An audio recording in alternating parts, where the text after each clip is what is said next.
Quiero llevarles primeramente a Mateo, capítulo 2 del Evangelio según San Mateo, por favor, a partir del versículo 1. Mateo, capítulo 2, versículo 1. Vamos a estar leyendo unos versículos. Dicho sea de paso, mientras los están buscando, esta historia que vamos a leer ahora solamente la encontramos en el Evangelio según San Mateo.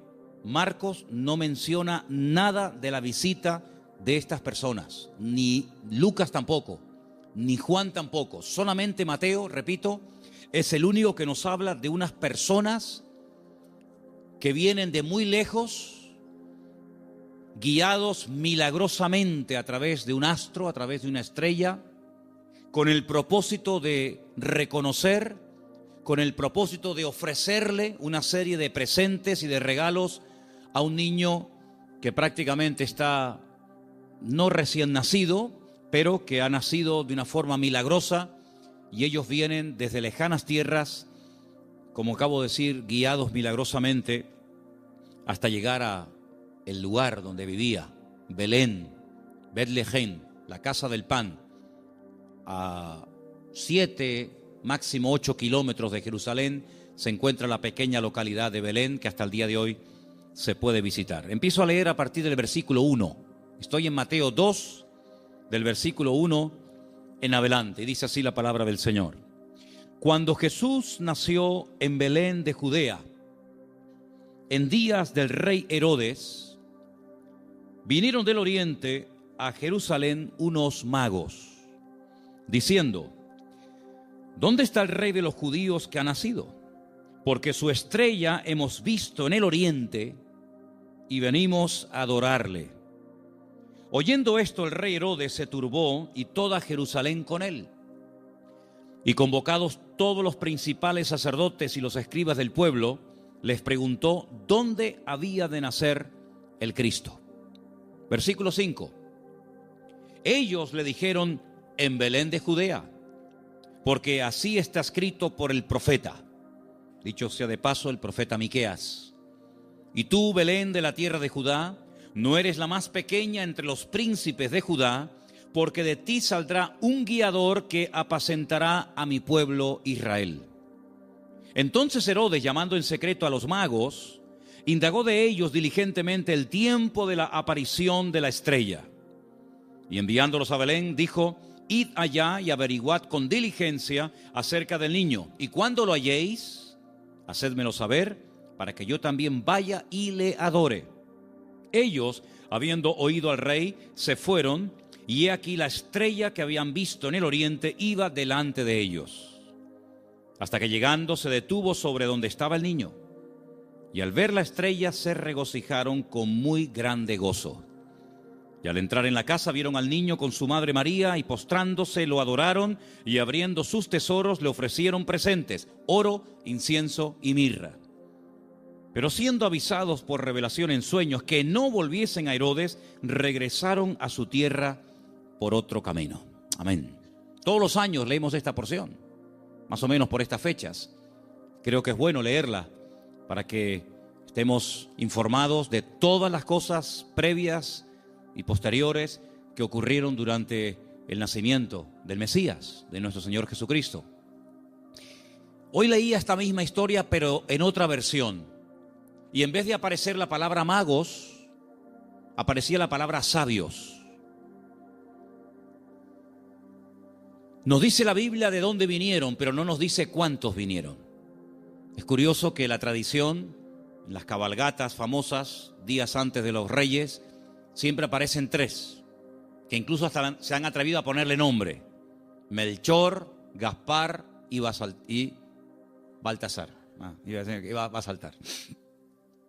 2 blancos y 1 moreno. ¿Os dais cuenta que yo he leído la porción y no dice cuántos eran, ni cómo se llamaban? Podían ser 3, o 10, o 5, o 4. 1 no, porque habla de magos, de sabios, por lo tanto mínimo 2. Pero la Biblia no da el dato de 3. ¿Y los nombres? Tampoco.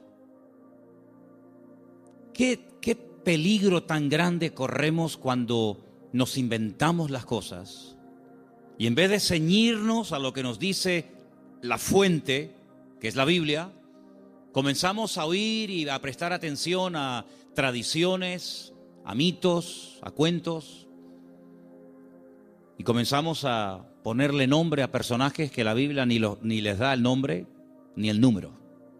¿De dónde viene entonces el tema de que eran 3? Bueno, todo esto tiene una explicación, no bíblica, pero la explicación que le han dado es que representan a los 3 continentes conocidos de aquel tiempo: Europa, Asia y África. Uno representando a cada uno de los continentes que en aquel momento se conocían, puesto que Oceanía y América en aquel momento prácticamente no aparecían por ninguna parte. Pero tampoco tenemos base bíblica para decir esto, porque los 3 o los 4 o los 8 todos vinieron del mismo sitio. No vino uno de África, otro de Europa, otro de Asia y allí se encontraron. No, venían juntos. Y venían los 3 juntos con un propósito. Y vinieron todos dirigidos de la misma manera.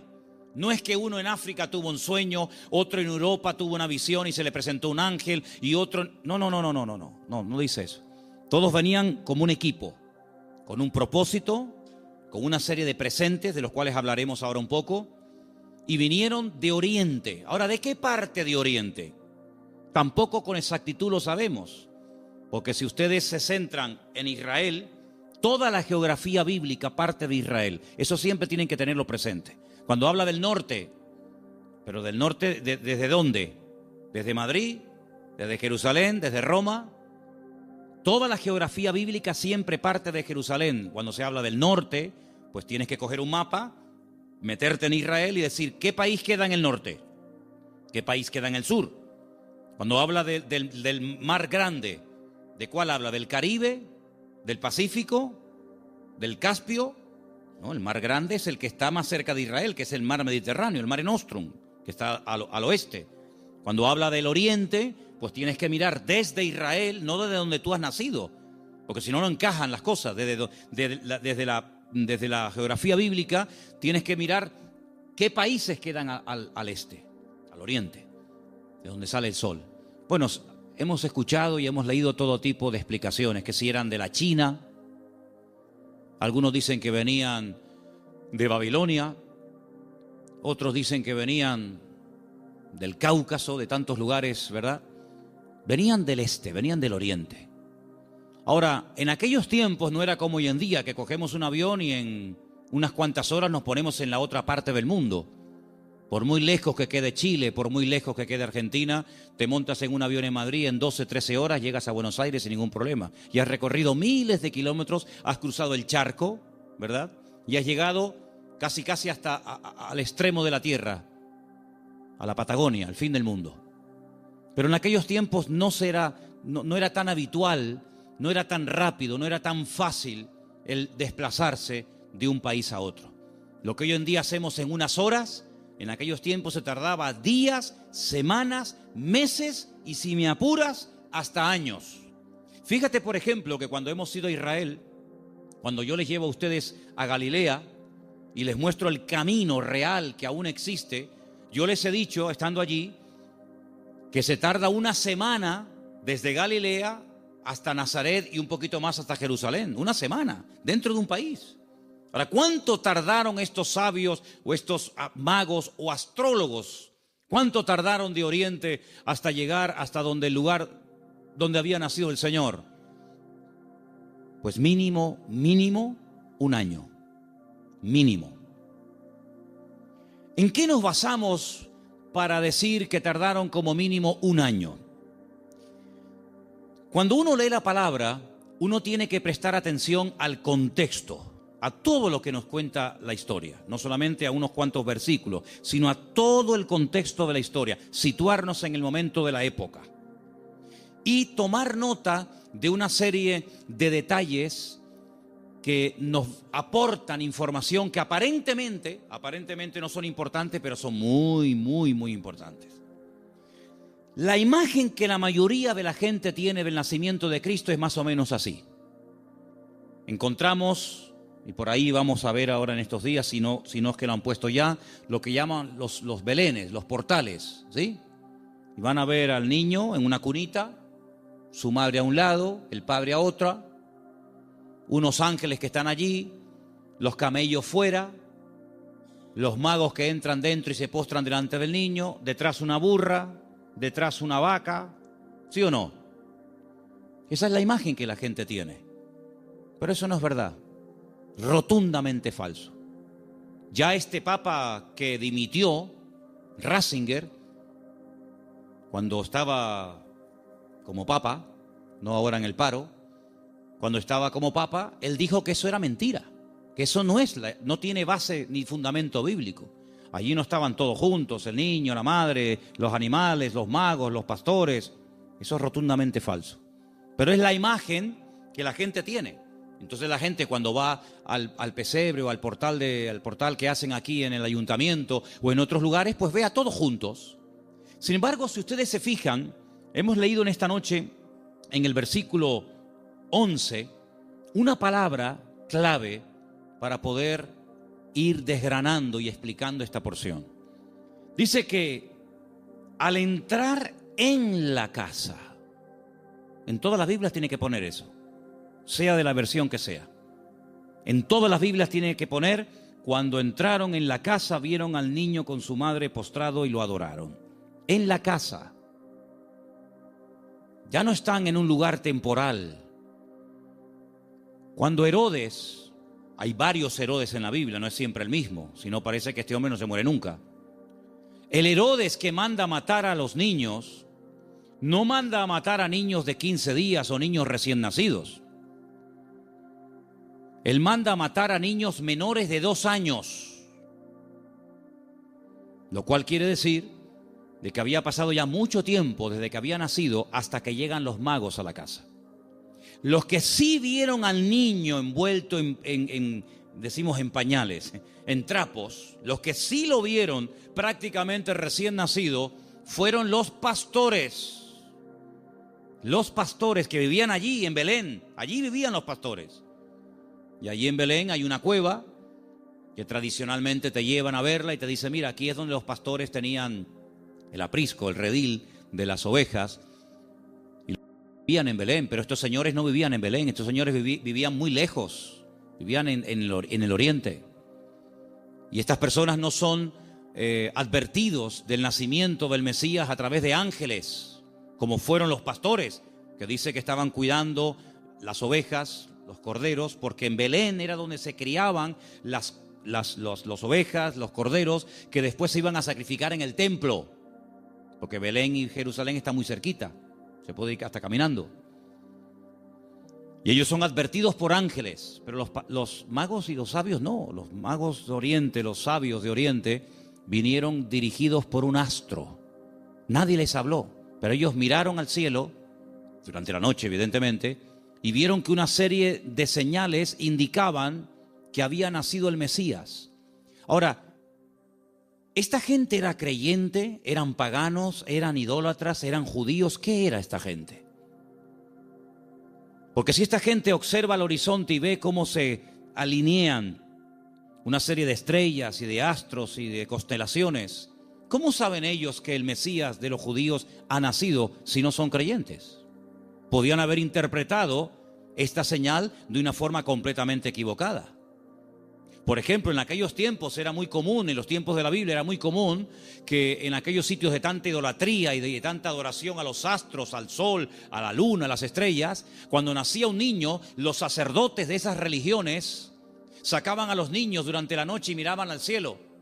Y ellos interpretaban el momento en el que había nacido el niño, cómo estaba el horizonte, cómo estaban colocadas los astros y las constelaciones, y casi pronosticaban y profetizaban sobre el niño cómo iba a ser. Por ejemplo, hubo un hombre que nació en ese país, en ese lugar de tanta idolatría y de tanta observación a los astros, y fue un señor llamado Taré, que tuvo un hijo llamado Abraham. Y cuando le pusieron el nombre, seguramente interpretaron equivocadamente de los astros que este sería un hombre enaltecido y le marcaron su destino. hasta que él huye de esa tierra y el Señor le dice, levanta la mirada a los cielos, cuenta las estrellas, porque lo que te han profetizado no es así. ¿Cuánta gente queda marcada por la visita a un mago, a un astrólogo, a un curandero o a un adivino, y alguien le dijo que su hija o su hijo, su marido o su esposa o tú o no sé quién iba a pasar esto, esto y esto, y esa palabra falsa quedó ahí impregnada, pero como tú la has creído, a esa mentira tú la alimentas y le das fuerza, y el diablo se mueve en la mentira, el diablo se mueve en la ignorancia. Entonces te dice, no, es que tú vas a tener un niño, pero se va a morir a corta edad. Y tú crees en esa palabra y la compartes y no sé, y te agarras a ella y le estás dando ideas al diablo. ¿Y cuántas veces queda la gente marcada por falsas profecías, por un pronóstico equivocado, por una carta astral, por una lectura de manos, por lo que dijo una noche un vasito que se movía y apuntaba en no sé qué dirección? ¿Y cuánta gente queda marcada de por vida? Y creen que van a estar enfermos, que van a morir jóvenes, que el marido se va a ir con otra, etcétera, etcétera, porque han creído una mentira. Y si la verdad te hace libre, la mentira te esclaviza y te amarga y te oprime la vida. Pero estos hombres, cuando miraron ellos creían que aquel Leo y aquellas estrellas, ellos creían que aquello tenía un propósito y una razón. Y ellos no dijeron, ¿será que van a ser un rey en nuestra tierra? ¿Será que va a haber una catástrofe, un tsunami, un terremoto? No, no, ellos no se equivocaron. Ellos interpretaron correctamente aquello. Y se ponen en marcha. Y como mínimo, te dije antes que tardaron un año. Y ellos no van yendo por todos los países preguntando, oye, ¿será aquí? ¿Será allí? Como aquellos que aquella noche cuando oyeron la palabra profética del Señor que dice, uno de vosotros me va a entregar. Todos dijeron, seré yo, seré yo, seré yo, seré yo. Todos menos uno que dijo quién es. Los magos, los sabios de Oriente no comenzaron a ir por Europa, por África, diciendo, será por aquí, será por allá. No, esa estrella, su estrella, no una cualquiera, su estrella, esa señal profética marcada en el cielo, indicaba en una dirección. Ellos seguían y llegaron, nada más y nada menos, que al sitio correcto, al país correcto y al pueblo correcto, Belén de Judea. Y cuando llegan allí, a Herodes, que era el rey que los romanos habían puesto como un títere, le preguntan, ¿dónde está el rey de los judíos? Porque su estrella hemos visto en el oriente y venimos a adorarle. Le están haciendo esta pregunta a un rey. No le están haciendo esta pregunta a un esclavo. No le están haciendo esta pregunta a uno que encuentran por la calle, sino que van al palacio, al Herodión, que aún se puede visitar en Belén, ¿verdad? Y le están preguntando al rey, que supuestamente es el rey de los judíos, ¿dónde está el rey de los judíos?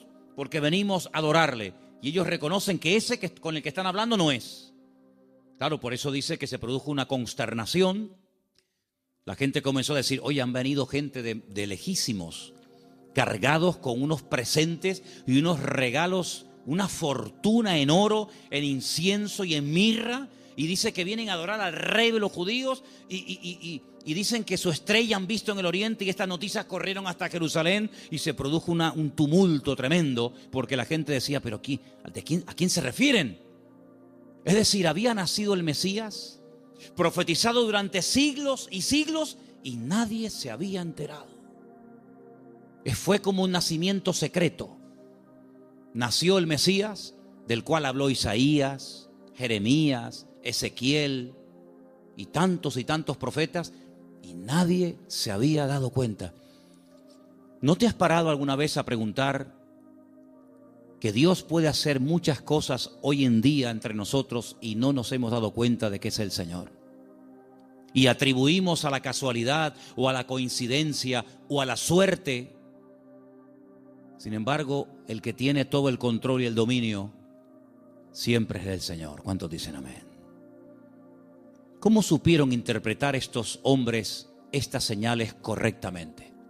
Bueno, hay varias opiniones. Una de las opiniones más generalizadas y más aceptadas es que en Oriente, desde el principio de los tiempos, siempre hubo una tendencia del hombre que vivía en aquella zona a estar todo el día observando las constelaciones y las estrellas y los astros, tratando de pronosticar, tratando de averiguar el futuro. Ahí nació toda la astrología, ahí nació toda la brujería, ahí en la cuna de todo eso es Babilonia, Babel. Babel es Babilonia, es el mismo sitio. Babel significa confusión. lo que hoy en día sería Irak. Y fue en aquella zona, en aquella parte del mundo, donde ya en los tiempos del libro del Génesis dice que los hombres quisieron construir una torre. La palabra es sigurat, un observatorio, para que desde lo alto pudieran observar y pudieran decir, va a pasar esto, va a pasar aquello, los astros dicen esto y los astros dicen aquello. Es verdad que hay astros y es verdad que hay constelaciones y es verdad que hay constelaciones que se llaman Piscis y Capricornio y Tauro y Leo. Es verdad, todo eso es verdad. Hay dibujos que se pueden hacer para interpretar todo eso, pero lamentablemente el hombre lo ha tergiversado y el hombre lo ha utilizado para atar, para engañar, para manipular y para tergiversar las verdades. Pero en aquellos momentos estos hombres criados en aquel lugar sabían que algún día nacería un Mesías. Ahora, de todos los profetas de la antigüedad, ¿quién es el que verdaderamente sabía cuándo iba a nacer el Señor? Porque esta profecía que hemos leído esta noche, la vuelvo a leer en Mateo 1:6. Y tú, Belén de la tierra de Judá, no eres la más pequeña entre los príncipes de Judá, porque de ti saldrá un guiador que apacentará a mi pueblo Israel. Estas palabras están fechadas entre el 738 y el 698 antes de Cristo. Son palabras del profeta Miqueas. Ustedes pueden leerlo en el libro que tenemos en la Biblia que lleva su nombre, Miqueas. Pero hubo un profeta que sabía el día exacto en el que el Señor Jesucristo vendría en su primera venida a este mundo, y era el profeta Daniel. El profeta Daniel tuvo una revelación tremenda, muy amplia, y él sabía perfectamente que si se comenzaba a contar, nosotros contamos hacia adelante, ellos contaban hacia detrás, ¿verdad? Si se comenzaba a contar desde que se les permitiera retornar a Jerusalén, restaurar Jerusalén, restaurar las murallas, él sabía perfectamente cuándo nacería el Mesías. El Señor le dice, sabe pues y entiende que desde la salida de la orden para restaurar Jerusalén hasta el Mesías príncipe, habrá 70 semanas. Eso lo dice Daniel capítulo 9. Desde hasta. ¿Cuándo empezamos a contar? Desde que salgan y comiencen a restaurar la ciudad y comiencen a levantar el templo. Desde que salgan hasta que venga pasarán 70 semanas. Pero claro, como expliqué en su momento, 70 semanas son 490 días. Y no hay 490 días desde que Nehemías, Esdras y Zorobabel reconstruyen la ciudad de Jerusalén hasta Cristo. No hay 490 días, hay muchísimo más. Entonces, ¿qué es lo que pasa? También expliqué en su momento, y quiero solamente recordarles, que la forma de contabilizar el tiempo en la Biblia y según el pueblo de Israel varía mucho de cómo contamos nosotros el tiempo. Partimos de la base de que nuestro calendario no es el calendario bíblico. Nuestro calendario es un calendario mandado a hacer por un papa llamado Gregorio. Un tiempo que gira, un año que gira en torno al tiempo que tarda el sol en dar todo el círculo, ¿verdad? O la tierra, perdón, el tiempo que tarda la tierra en recorrer las 4 estaciones, que es alrededor de 365 días. Mientras que el calendario bíblico es un calendario basado en la luna y tiene 360 días. Silencio, por favor. Quiero que presten atención todos, no me estén hablando nadie. Si el calendario bíblico tiene 360 días y nuestro calendario tiene 365, aquí hay un problema. Nuestro calendario va aumentando más rápido de lo que va aumentando el tiempo bíblico. Tenemos más días para hacer un año que el calendario bíblico. El calendario bíblico es más corto. Primer problema. Segundo problema que tenemos. Nosotros contabilizamos el día a partir de las 12:01 de la noche. En la Biblia no se cuenta, estamos hoy a jueves, ¿verdad? ¿Hasta qué momento será jueves? Hasta las 12:01. Hasta las 12 de la noche es jueves. Y a las 12:01 automáticamente ya es viernes. En la Biblia, el día empieza con la caída del sol. cuando se pone el sol y una mujer no tiene luz para enhebrar una aguja y ya se pueden ver tres estrellas en el horizonte y ya no hay luz suficiente para enhebrar una aguja, ahí empieza. Si en este momento en Israel, a las 4, 4 y cuarto, 4 y media como mucho de la tarde, ya es de noche, quiere decir que en Israel a las 4 y media de la noche ya es viernes, mientras que aquí todavía estamos en el día jueves. ¿Se dan cuenta la cantidad de desajustes que se producen? Cuando el hombre se sale de la palabra, cuando el hombre sale de la escritura, es un lío. Por eso después no encaja nada. Por eso muchas personas han intentado poner fechas y tal, y es un desastre, porque no se ciñen a la escritura. Todas las profecías, todas, absolutamente todas, las de la primera y las de la segunda venida de Cristo, todas están basadas en el calendario bíblico, no en el calendario gregoriano o cristiano, que es el que tenemos nosotros hoy en día. Según el calendario bíblico, estamos en el año 5777.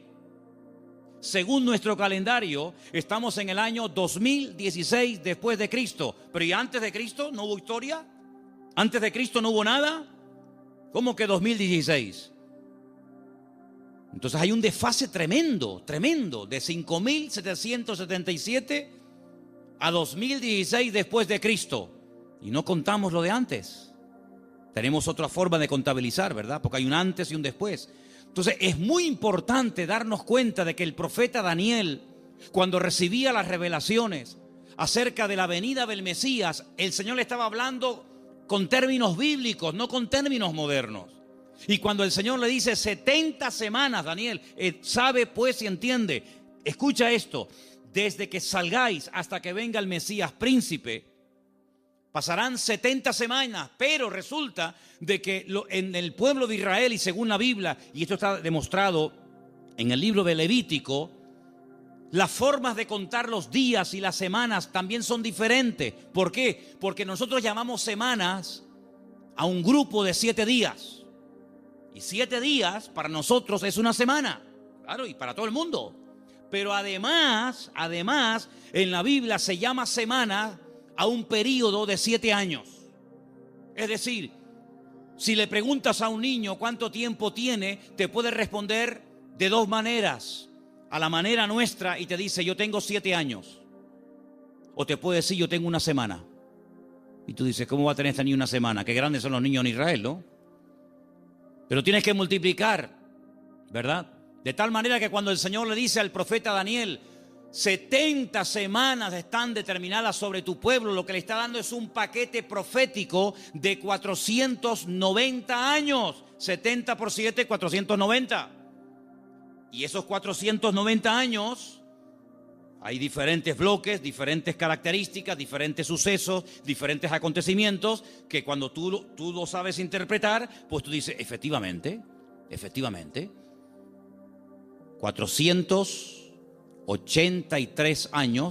483 años, multiplícalo por años de 360 y te va a dar el número exacto de días que hay desde que salieron de Babilonia y restauraron Jerusalén hasta que entró el Mesías. Pasaron 483 años.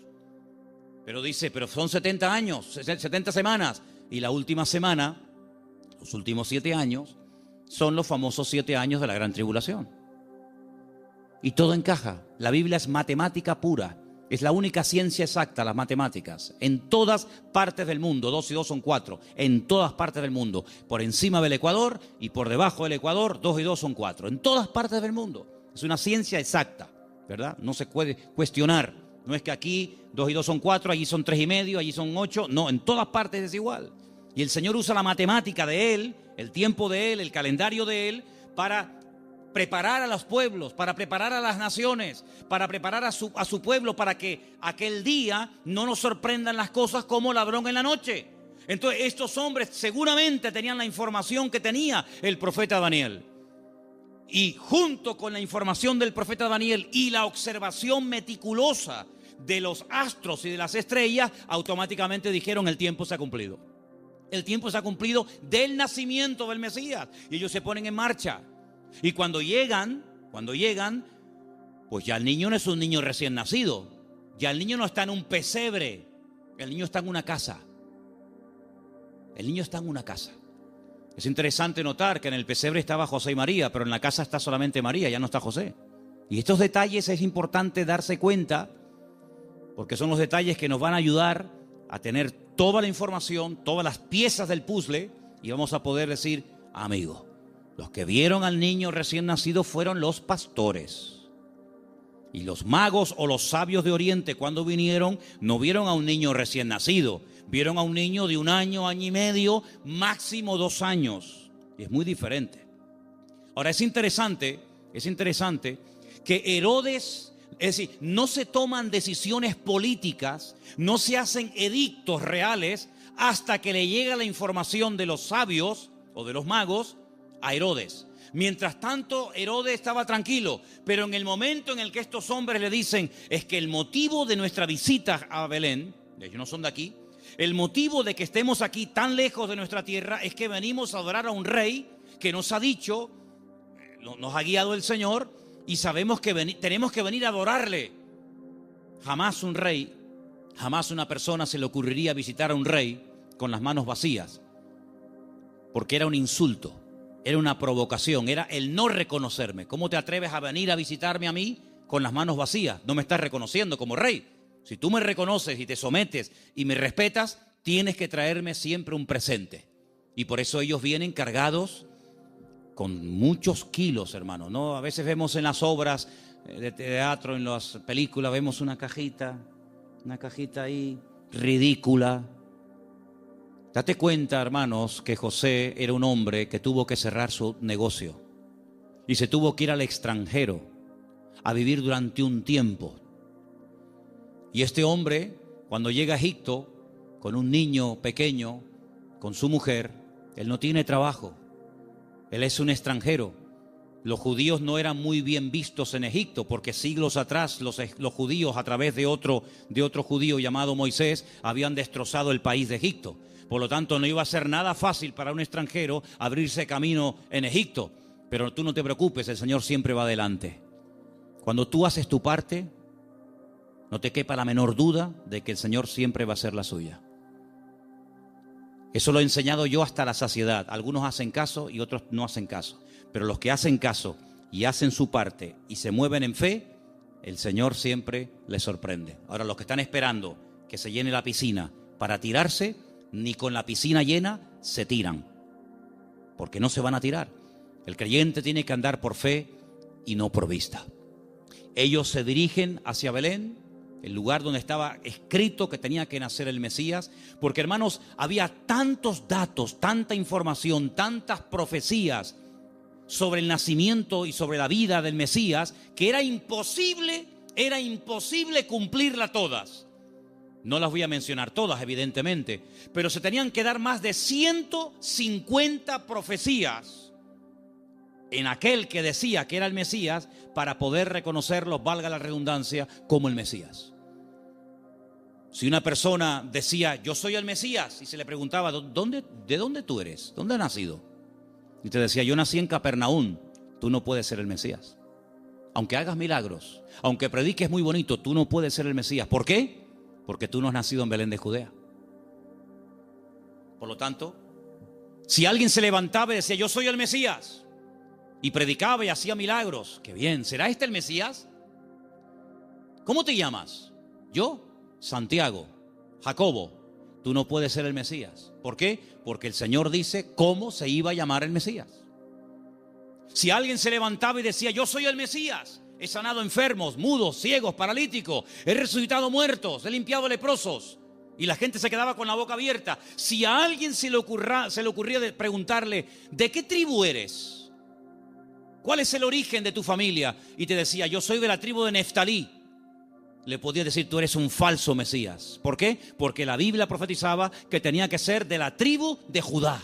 No de otra tribu, sino de la tribu de Judá. Por lo tanto, hermanos, era prácticamente imposible que en una persona coincidieran todos los detalles de Belén de Judea, de una joven que nació como nació, de la tribu de Judá, etcétera, etcétera, etcétera. Más aparte, Todas las profecías que tenían que llevarse a cabo durante su ministerio público, aparte cómo lo iban a crucificar, porque el Mesías tenía que morir crucificado, no podía morir de viejo, no podía morir de un tiro, de una flecha, de un arco, de una jabalina, no podía morir de un infarto, tenía que morir crucificado entre dos malhechores, no entre 10, no entre 2.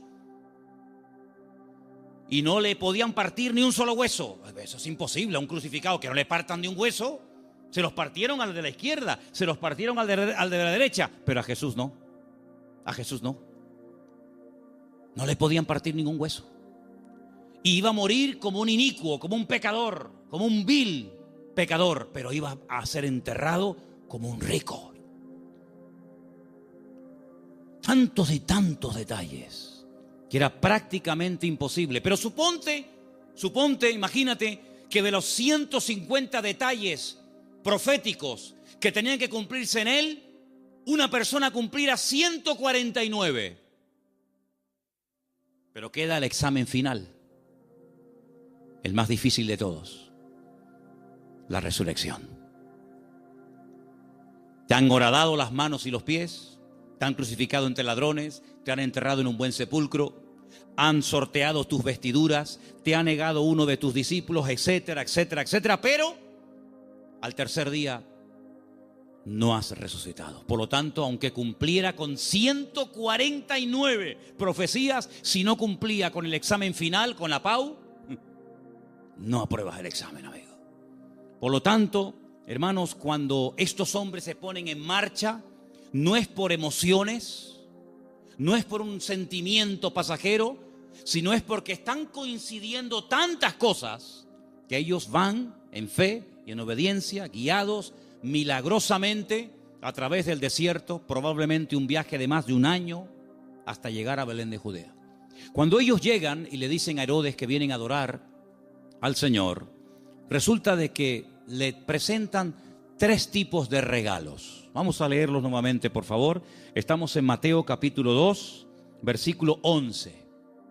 ¿Lo ponemos? Mateo 2:11.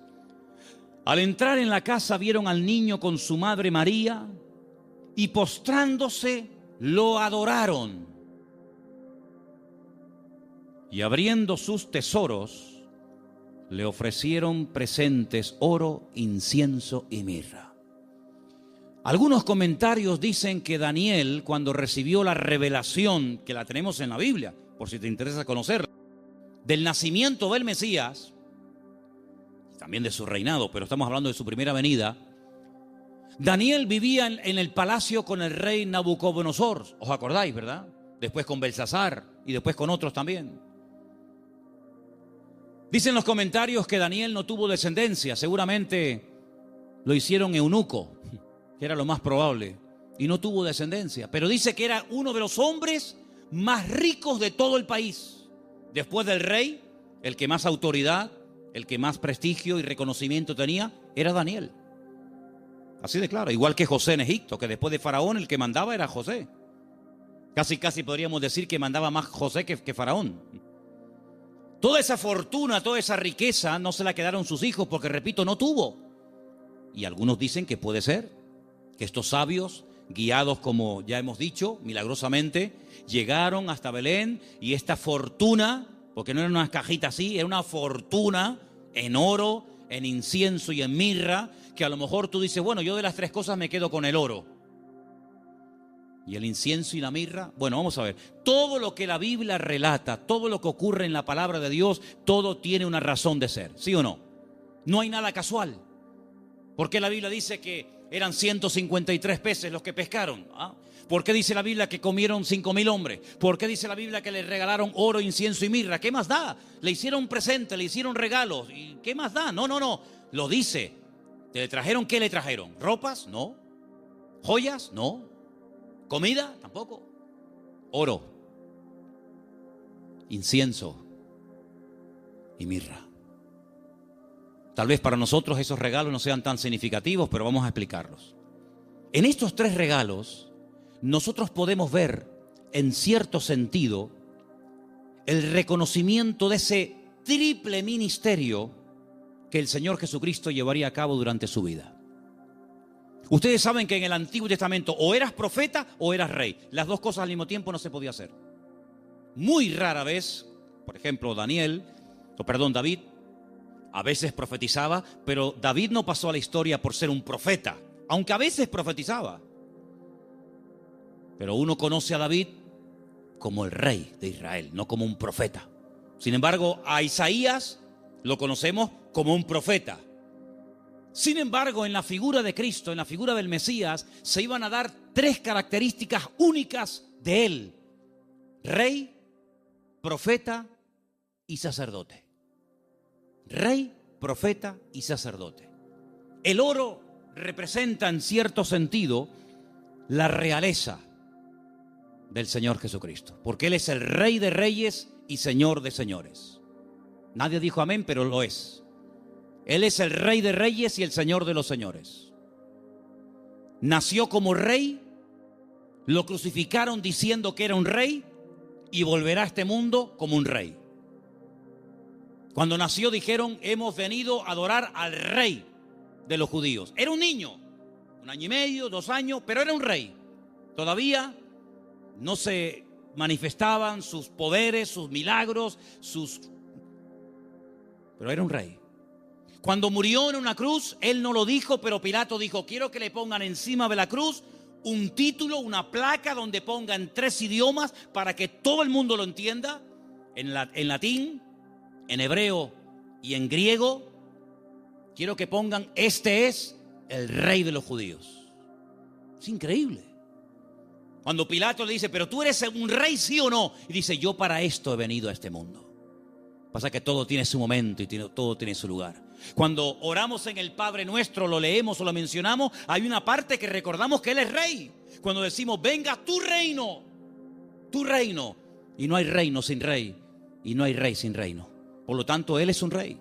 Y en ese presente del oro, moneda internacional, dicho sea de paso, porque con oro puedes ir a cualquier parte del mundo, se reconoce que Él era un rey. De hecho, ellos dicen: venimos a adorar a un rey, pequeño, pero al fin y al cabo rey. Luego resulta de que el Señor Jesucristo era profeta, era la voz del Padre, era el que anunciaba las buenas nuevas de salvación a los quebrantados de corazón, a los ciegos, a los prisioneros, a los pobres. Él proclamaba el mensaje, era un profeta. Y ahí lo vemos, hermanos, como la mirra. La mirra era lo que se utilizaba, ¿verdad?, en los ungüentos para ungir a las personas. Y con ese elemento de la mirra vemos que se le reconoce su ministerio profético. ¿Cuántas veces profetizó el Señor? ¿Recuerdan alguna profecía que dijo el Señor? Yo recuerdo muchas. Por ejemplo, una muy sencilla, pero que se cumplió literalmente. En una mesa se queda mirando a todos y les dice: ¿sabéis una cosa? Esta noche uno de ustedes me va a traicionar. ¿Cómo? ¿Nosotros? Eso no puede ser. Nosotros somos tus discípulos. Lo hemos dejado todo para estar contigo. Pero Él profetizó. Eso es una palabra profética. No se había cumplido. Uno de vosotros me va a traicionar. Uno de vosotros me va a negar. Y se cumplió literalmente. Aunque el que lo iba a hacer dijo: no. Aunque todos te abandonen, yo nunca te abandonaré. Y resulta que el que más habla es el que es. Ay, amigo. Yo recuerdo una profecía que dijo el Señor. Muy larga, por cierto. La tenemos enterita en Mateo 24. En los últimos tiempos se levantará nación contra nación y reino contra reino, y la maldad se multiplicará, pero el que persevere hasta el fin será salvo. Estamos viendo cómo la maldad se ha disparado de una forma increíble, hermanos, increíble. Raro es el día que usted no ponga la televisión a la hora de las noticias y no oiga tragedias y tragedias y tragedias y más tragedias. Si no es en Alemania, es en Francia, si no en Siria, si no en Jordania, si no en Grecia, siempre por todos los lados. Hablábamos de Sodoma y Gomorra, pero ¿cuántas ciudades hoy en día han ganado en maldad a Sodoma y Gomorra? Antes había una Sodoma, antes había una Gomorra, ahora hay miles de Sodomas y de Gomorras, miles. La maldad se va a multiplicar. Falsas doctrinas, falsas enseñanzas, terremotos, pestes. Hermano, ¿cuántas palabras dio el Señor? Una palabra profética que dijo, vete, tu criado ha sido sanado en esta misma hora. Es una palabra profética. Estaba allí, pero cuando llega, estaba sanado. Dice, ¿a qué hora fue sanado? Dice, a tal hora. Dice, a esa hora fue cuando él me dijo que iba a ser sanado.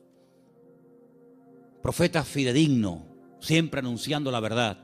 La palabra de Dios claramente. Y como sacerdote, ahí tenemos representado el incienso. El incienso que subía continuamente a la presencia de Dios, recuerda el ministerio sacerdotal. Pero algunos de ustedes dirán, pero Cristo no podía ser sacerdote, porque los sacerdotes eran de la tribu de Judá, de la tribu de Leví. Y Jesús, como tú acabas de decir, no era de la tribu de Leví, era de la tribu de Judá. Los de Judá no podían ser sacerdotes. Es verdad, tienes razón. Pero Jesús no es sacerdote según la tribu de Leví, sino Jesús es sacerdote según Melquisedec, rey de Salem. Porque los levitas desaparecieron, pero el sacerdocio de Cristo es constante, permanente y eterno por los siglos de los siglos. Amén. ¿Te das cuenta? Por lo tanto, todo encaja de una forma perfecta. Oro, incienso y mirra. Ahora puedes salir corriendo a Egipto como extranjero, no tienes trabajo, nadie te va a abrir las puertas, pero tú no te preocupes. El hombre te cerrará las puertas, pero Dios que va delante de ti te abrirá todas. ¿Cuántos dicen amén? Esa es la confianza. Y José no cuestionó, José no dijo, bueno, pero esto es una locura, esto es un disparate, y yo cómo voy a cerrar mi negocio y mis herramientas, y yo me dedico a esto y ahora voy a Egipto y qué hago yo allí, no hablo el idioma, no me conoce nadie, no tengo clientes. No importa, cuando el Señor te dirija a hacer algo, no tengas miedo. Dice la Biblia que el que pone su mano en el arado y mira atrás, el surco le sale torcido y no sirve. Pero nosotros no andamos por emociones, por sentimientos. Y lo dije una vez, lo que está claro en la palabra, no busque confirmación. Hay gente, no, es que yo quiero ver lo que Dios me dice, que ya te lo dijo. Tú no tienes que orar para ver si es la voluntad de Dios invitar al domingo al culto al vecino. ¿Qué quieres? ¿Molestar a Gabriel con todo lo ocupado que está para que venga a ti a decirte, sí, vete al vecino a hablarle de mí? Cuando la Biblia dice, id por todo el mundo y predicar el evangelio a toda criatura. Lo escrito no necesita confirmación. Los que siempre buscan confirmación son los que dudan, los que no se terminan de fiar, los cobardes como Gedeón, que ponía una prueba y vamos a poner otra, y vamos a poner otra. ¿Cuántas pruebas queremos? Por lo tanto, hermanos, la visita de esta gente fue algo realmente increíble, algo tremendo. Pero, al mismo tiempo, tengo que decir que Herodes le dio un encargo. Herodes le dijo, bueno, pues díganme dónde está exactamente para que yo después vaya y también le adore juntamente con ustedes. Estaba mintiendo, estaba diciendo mentiras. Nunca fue a adorarlo, al contrario. Vamos a leerlo. Estamos en Mateo capítulo 2. Después que partieron ellos, he aquí un ángel del Señor se le apareció en sueños a José y le dijo, levántate, toma al niño y a su madre, huye a Egipto y permanece allá hasta que yo te lo diga, porque acontecerá que Herodes buscará al niño para matarlo. ¿Te das cuenta? Para matarlo. Le dijo a los sabios, no, yo quiero adorarle, pero es mentira, lo quiere matar, es falso. Y él despertando tomó de noche. Pero si el Señor me ha hablado, cuanto antes ponga la palabra en práctica, mejor. ¿Para qué esperar a mañana? De noche, me levanté. Se levantó de noche y dice, tomó al niño y a su madre y se fue a Egipto. Y estuvo allá hasta la muerte de Herodes, para que se cumpliese lo dicho por el Señor por medio del profeta, cuando dijo, de Egipto llamé a mi hijo. Entonces Herodes, cuando se vio burlado por los magos, se enojó mucho y mandó matar a todos los niños menores de 2 años. Si el niño estaba recién nacido, no tiene ningún sentido promulgar un edicto real para matar a un niño de 1 año, año y medio, 2 años, no tiene sentido. Pero es que ya te vuelvo a repetir, el niño ya hacía mucho tiempo que había nacido. Pasa que los magos habían tardado mucho tiempo en llegar. Entonces dice que mandó a matar a los niños menores de 2 años que había en Belén y en todos los alrededores, conforme al tiempo que había inquirido de los magos. Qué curioso que cuando le interesaba tener una información se movía, pero cuando no quería cumplirla se hacía el loco, ¿no? Entonces se cumplió lo que fue dicho por el profeta Jeremías, otra palabra más cumplida. ¿Qué decía la palabra? Voz fue oída en Ramá, grande lamentación, lloro y gemido. Raquel, que llora a sus hijos y no quiso ser consolada porque perecieron. Pero después de la muerte de Herodes, he aquí un ángel del Señor le apareció en sueños a José en Egipto y le dijo: levántate, toma al niño y a su madre y vete a la tierra de Israel, porque han muerto los que procuran la muerte del niño. ¿Cómo iba a saber José en Egipto sin WhatsApp, sin Facebook, sin ordenador, sin nada, que ya puedo volver a casa? ¿Cómo lo puedo saber? Toda la información que necesitamos saber la sabe el Señor. Y cuando el Señor te diga, vuelve otra vez, fíate, porque el Señor sabe perfectamente que el de la muerte de Herodes ha llegado. Era un hombre que se dejaba, se habla mucho de María, pero la verdad que este hombre era un hombre increíble, un hombre extraordinario, un hombre obediente, un hombre sumiso, un hombre que no cuestiona, no es un hombre lleno de dudas, sino es un hombre que se deja guiar de una forma tremenda. Ellos, habiendo oído que el rey, estamos en el versículo 21, ¿verdad? Entonces él se levantó, tomó al niño, a su madre y vino a la tierra de Israel. Pero oyendo que Arquelao reinaba en Judea en lugar de Herodes, su padre, tuvo temor de ir allá. Pero avisado por revelación en sueños, se fue a la región de Galilea, bien arriba al norte. Y vino y habitó en la ciudad que se llama Nazaret, para que se cumpliese lo que fue dicho por los profetas, que había de ser llamado Nazareno. Es que todo se cumple, es que no hay ni un detalle que tú digas, oye, es que todo, absolutamente todo, el que se vaya a Egipto, el que vuelva, el que justamente se vaya a vivir a Nazaret, el que es que todo, absolutamente todo. Por eso Mateo es tan detallista con estos datos, porque él está intentando convencer a los judíos que van a ser los que van a leer su evangelio. Él está intentando abrirles los ojos y evangelizarlos a través de este evangelio y mostrarles que no era nada casual, sino que todo estaba cumpliéndose literalmente al pie de la letra. Y todo era para que se cumpliera lo dicho por el profeta, para que se cumpliera lo que profetizó el Señor, para que se cumpliera. Esa es la base del Evangelio de Mateo, el cumplimiento de las palabras proféticas dichas siglos antes de que naciera el Mesías. Ahora, si saltamos un momentito, y quiero leerlo rápidamente, en Lucas, capítulo 2, hemos leído Mateo 2, en Lucas capítulo 2, dice en el versículo 8, que había pastores en la misma región que velaban y guardaban las vigilias de la noche sobre su rebaño. Y aquí se les presentó un ángel del Señor, y la gloria del Señor los rodeó de resplandor. Tuvieron gran temor, pero el ángel les dijo: no temáis, porque aquí os doy nuevas de gran gozo, que será para todo el pueblo, que os ha nacido hoy, no ayer, no hace una semana. Hoy os ha nacido en la ciudad de David. ¿Cuál es la ciudad de David?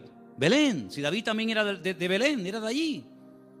Un Salvador que es Cristo, el Señor. Esto será de señal: hallaréis al niño envuelto en pañales, acostado en un pesebre. Ustedes sí lo van a ver recién nacido. Los magos no lo vieron recién nacido, ¿vale? Repentinamente se apareció con el ángel una multitud de las huestes celestiales que alababan a Dios y decían: gloria a Dios en las alturas y en la tierra paz, buena voluntad para con los hombres. Sucedió que cuando los pastores se fueron de ellos al cielo, los ángeles, no se fueron los pastores al cielo y se quedaron los ángeles, fue al revés. Se dijeron unos a otros: pasemos pues hasta Belén y veamos esto que ha sucedido y que el Señor nos ha manifestado. Vinieron pues apresuradamente y hallaron a María y a José. Cuando llegaron los magos, José no estaba, por lo menos no lo menciona, pero aquí sí. Estaba José, María y al niño acostado en el pesebre. Y al verlo dieron a conocer lo que se les había dicho acerca del niño, y todos los que le oyeron se maravillaron de lo que los pastores decían. Pero María guardaba todas estas cosas, meditándolas en su corazón. Y volvieron los pastores glorificando y alabando a Dios por todas las cosas que habían oído y visto, como se les había dicho. ¿Tú sabes el frío que hace en Israel en invierno? ¿Sabes el frío que hace allí? Aquí me hace gracia cuando la gente dice: uy, qué frío que hace. Tú no sabes lo que es frío. Allí hace frío, pero de verdad, y nieva. Jesús no nació el 24 de diciembre, hermano. Eso es una gran mentira. A partir del 400 y pico después de Cristo, alguien dijo que había nacido el 24 de diciembre, porque era el día más pagano del año, el peor día de todos. Y entonces dijeron, bueno, pues el día peor, el más pagano, el más terrible, vamos a cristianizarlo.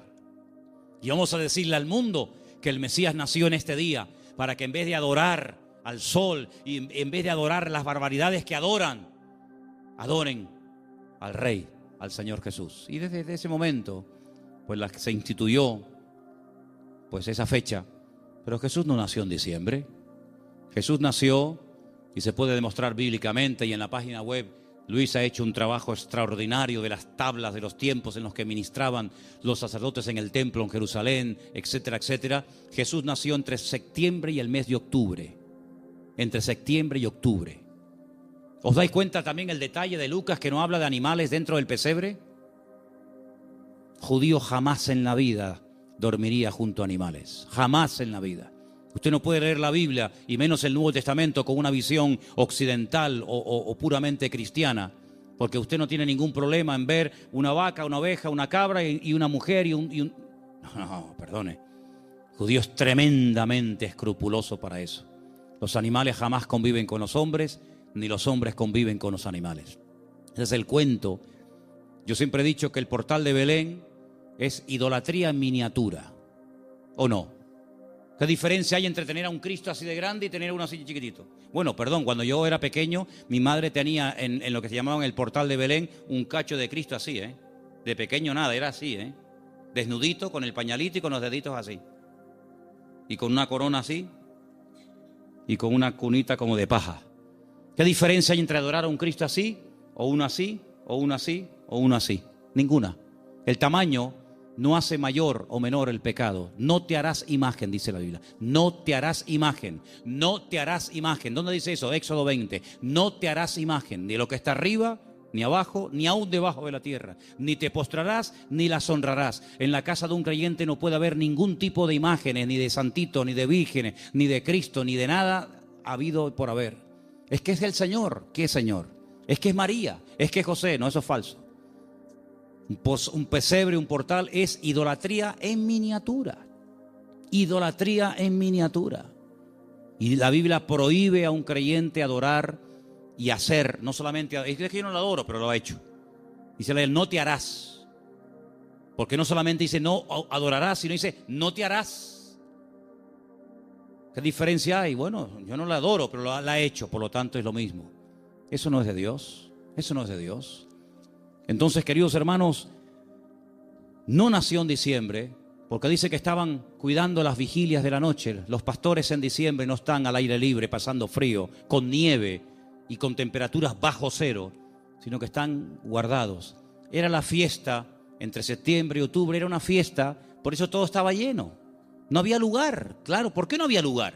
Tanta gente allá en aquellos días, en aquel lugar, en aquellos días sí. ¿Por qué? Porque era la famosa fiesta de los tabernáculos, la fiesta de Sucot.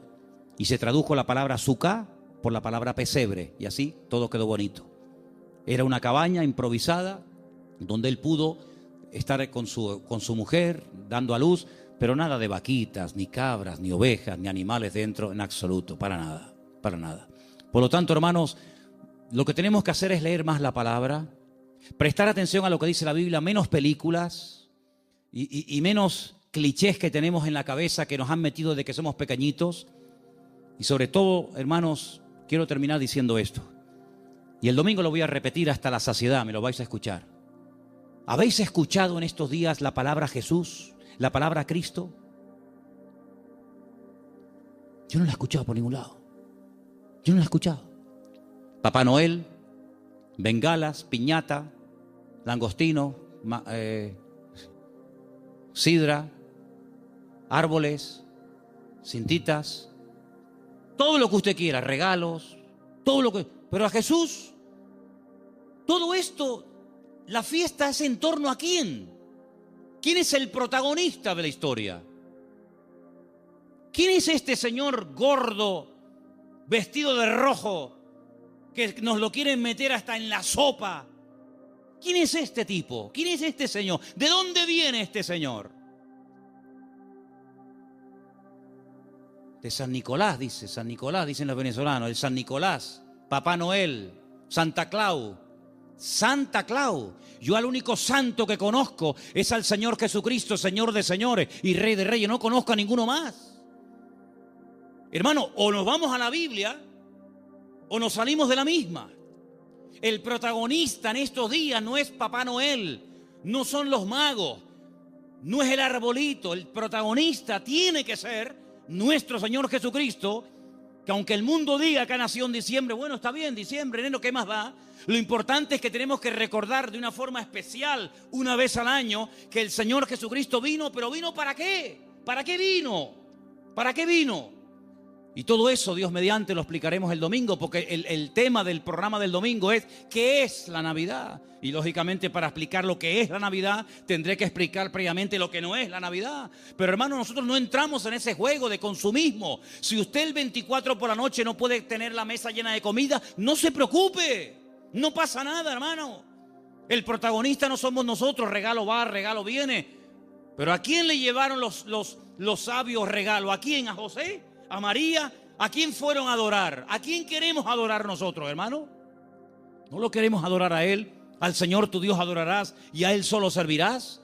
Pues todo este tinglado, este negocio y este comercio que ha inventado el hombre, que muchos negocios están esperando que llegue la Navidad para ver si vendo más, para ver si... Hermanos, esto no tiene nada que ver, esto no tiene nada que ver. Nosotros queremos dar testimonio de que el Señor vino a este mundo para morir por nosotros en una cruz y resucitar y perdonar nuestros pecados. Eso es a lo que vino el Señor. Que en cierto sentido, sí, fue un día alegre el día de su nacimiento, pero también fue el principio del fin.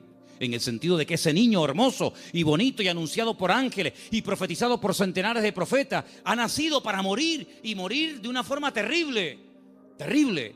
Y nosotros sabemos todo eso y vamos a decirle al mundo, hermano, amigo, Él vino para esto, pero nadie habla de Cristo, ni en la 3, ni en la 5, ni en ningún canal, ni en ninguna radio. Nadie habla del verdadero motivo por el que adornamos las casas, por el que se adornan las ciudades. Nadie habla de Él. Y sin Cristo, ¿la Navidad qué es?